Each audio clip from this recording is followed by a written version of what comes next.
इस वक्त पंजाब के मुख्तलिफ शहरों में सैलाब की क्या सूरत हाल है, इसके लिए हमें ज्वाइन किया है लाहौर से इरफान नज़ीर ने।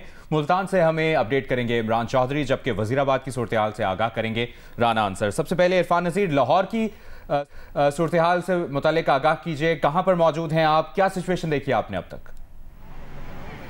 जी, मैं दरिया रावी के करीब शाहजरा के मकाम पर मौजूद हूँ और इस वक्त दरिया रावी में 1,18,000 क्यूसेक जो पानी गुजर रहा है और पीछे जसर के मकाम पे ये 91,000 है और डाउन स्ट्रीम तकरीबन 50 किलोमीटर मगरब की जानब इसका भाव 2,20,000 से ज़्यादा क्यूसेक है। और आप मेरे पीछे देख रहे हैं कि कल ये पानी में बहुत ज़्यादा तगयानी थी, कल की निस्बत तकरीबन 1 लाख क्यूसेक कम हो गया है।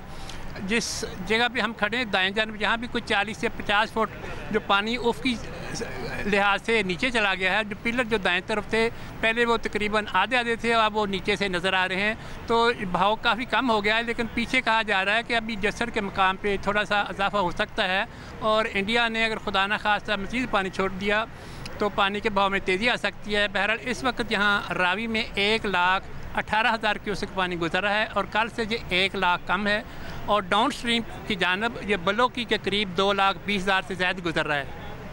ठीक है, राना अंसर आपकी तरफ आएंगे, ये बताइएगा यहाँ पर सैलाबी सूरत हाल क्या है? वजीराबाद में आप मौजूद हैं, यहाँ पर तो फसलें भी बहुत मुतासर हुई हैं, तो करीबी कितने देहात हैं जो मुतासर हुए हैं सैलाब से? आज देखिए वजीराबाद की ये जो साइड है, जिस साइड से दरियाए चनाब बहता है, दरियाए चनाब भी इसी तरफ बहता है और नाला पलखू, ये दोनों वजीराबाद के साथ साथ बहते हुए जाते हैं और दोनों में 5 किलोमीटर का फासला है। जब सैलाबी रेला यहाँ से गुजर रहा था तो ये दोनों नाला पलखू और दरियाए चनाब ऊपर से एक हो गए थे। ये सूरत हाल थी, तो पानी बाहर निकला, उसने कई किलोमीटर तक इलाके को मुतासर किया। अभी भी 20 के करीब देहात हैं जो शदीद मुतासर हैं सैलाबी सूरत हाल से। कुछ देहात से पानी जो है वो उतर गया है और बाज़ जो देहात ऐसे हैं जिन्हें जो अभी चारों तरफ से पानी में घिरे हुए हैं, लेकिन जो पानी में है वो तो पानी के अंदर महसूर हैं। लेकिन जिन देहात से आज पानी उतर गया है वो लोग भी महसूर हैं, क्योंकि वहाँ जाने वाले जो रास्ते थे वो पानी में बह गए हैं। तो जब आमदोरफ़त नहीं होगी तो ये सारे लोग उस वक्त तक महसूर रहेंगे। मेरे पीछे आप देख भी सकते हैं, मैं अपने कैमरामैन से कहूँगा ज़रा दिखाए कि ये घर बने हुए हैं। ये एक रहायशी इलाका है जहाँ बड़े बड़े घर बने हुए हैं, लेकिन ये 4 रोज़ से पानी में डूबे हुए हैं। लोगों का ये कहना है कि सबसे पहले जहाँ से पानी उतरा है वहाँ से रास्ते ठीक किए जाएं, ताकि जो लोग अंदर फंसे हुए हैं जब पानी उतरेगा तो वो बाहर निकलेंगे, उन्हें ज़रूरियात ज़िंदगी की चीज़ों की ज़रूरत है, अद्वियात की ज़रूरत है। तो जो लोग यहाँ से सिविल सोसाइटी के लोग हमने देखा है कि काफ़ी मुतासरा इलाकों की तरफ जा रहे हैं, कोशिश कर रहे हैं लोगों की मदद की जाए, लेकिन रास्ते जो है वो बह जाने की वजह से जो रिलीफ है वो लोगों तक नहीं पहुँच रहा। जो सैलाब ज़दगान की तकलीफ है और जो हुकूमत का रिलीफ है, इसमें कुछ ना कुछ आपस में कुछ मिसिंग है। हुकूमत ने रिलीफ कैंप लगाए हुए हैं, वहाँ पर लोग नहीं आ रहे।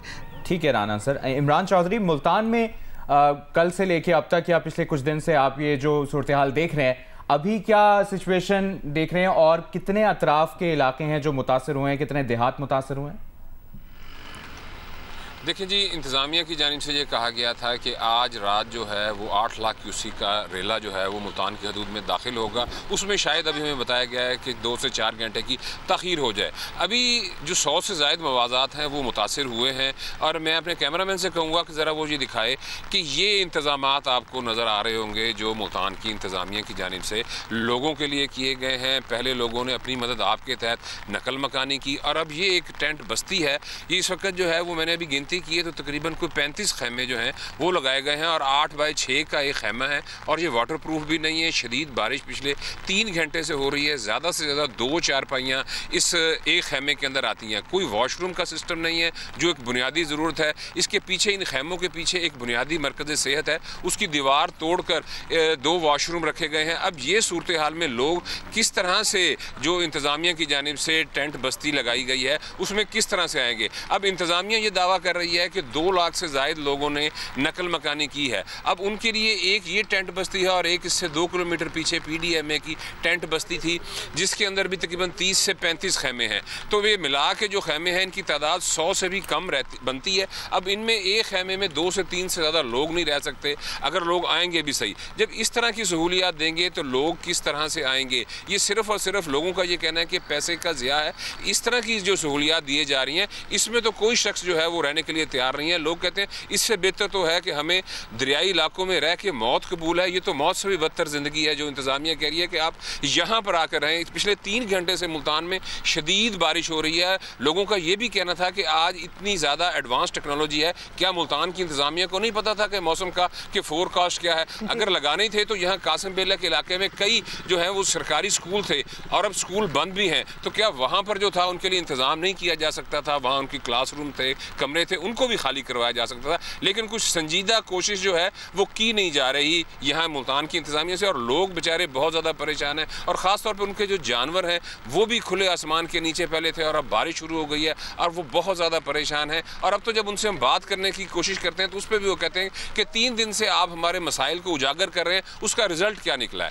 तो अब वो हमसे बात करते हुए भी हमसे जो है वो हमसे भी झगड़ते हैं कि आप 3 दिन से हमारी कवरेज कर रहे हैं, हमारे मसाइल बता रहे हैं, लेकिन उसका क्या हल निकला है? अगर आपके पास भी हल नहीं है, आप भी हमारी आवाज़ नहीं बन पा रहे और इस आवाज़ से जो है वो कोई हुकूमत के ऊपर कोई असर नहीं हो रहा, तो अब आप हमारे पास क्या करने आए हैं? ये सूरत हाल हमने आपको दिखाई और पिछले 3 घंटों से आप बता रहे हैं यहाँ पे शहरी जो इंतजामिया की जानिब से सहूलियात फराहम की गई हैं उसके हवाले से अरफा फिरोज हमारे साथ मौजूद हैं, झंग से उन्होंने हमें ज्वाइन किया। अरफा, ये बताइएगा कि वजीराबाद और चिन्योर से होता हुआ अब सैलाबी रेला झंग में दाखिल हो रहा है, यहाँ पर क्या सूरत हाल है?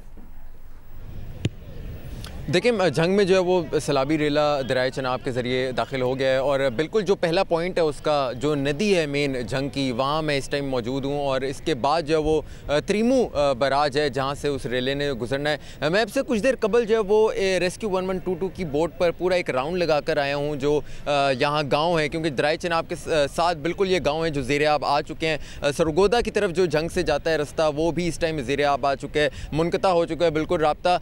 इस टाइम हालात जो है वो यहाँ झंग में जो गांव हैं काफ़ी बुरे हमें जो है वो दिखाई दे रहे हैं। उसकी वजह ये कि काफ़ी तादाद में जो लोग हैं वो इस टाइम अभी भी छतों पर मौजूद हैं, इशारे करते हैं रेस्क्यू 1122 की बोट्स को जो है वो रोकने की कोशिश करते हैं। लेकिन अफसोस की बात है कि रेस्क्यू 1122 की जो बोट्स हैं उनकी तादाद बहुत ही कम है। एक बोट अगर यहाँ से इस टाइम जो मेरे पीछे आप देख भी रहे होंगे बोट्स जो है वो नज़र आ रही हैं 2, एक अगर जाती है तो वो फिर तकरीबन जो है वो 2.5 घंटे 3 घंटे बाद जो है वो आती है और उसमें बमुश्किल जो है वो आपके 5 से 6 लोग जो है वो रेस्क्यू करके लाते हैं। ये भी शायद मैं ज़्यादा बता रहा हूँ, लेकिन जो दूसरी तरफ के एक ही वक्त में अगर एक बोट जाती है 3 घंटे वो लगाती है, तो क्या यहाँ इंतज़ामिया का काम नहीं है कि वो मज़ीद जो है 2-3 बोट्स यहाँ रखें ताकि वो जाएँ? क्योंकि यहाँ जो अफराद यहाँ इस बारे में अपडेट्स लेते रहेंगे। झंग से अरफा फिरोज, लाहौर से इरफान नज़ीर, जबकि मुल्तान से इमरान चौधरी और वज़ीराबाद से राना अंसर हमें अपडेट कर रहे थे सैलाबी सूरत हाल से मुताल्लिक़।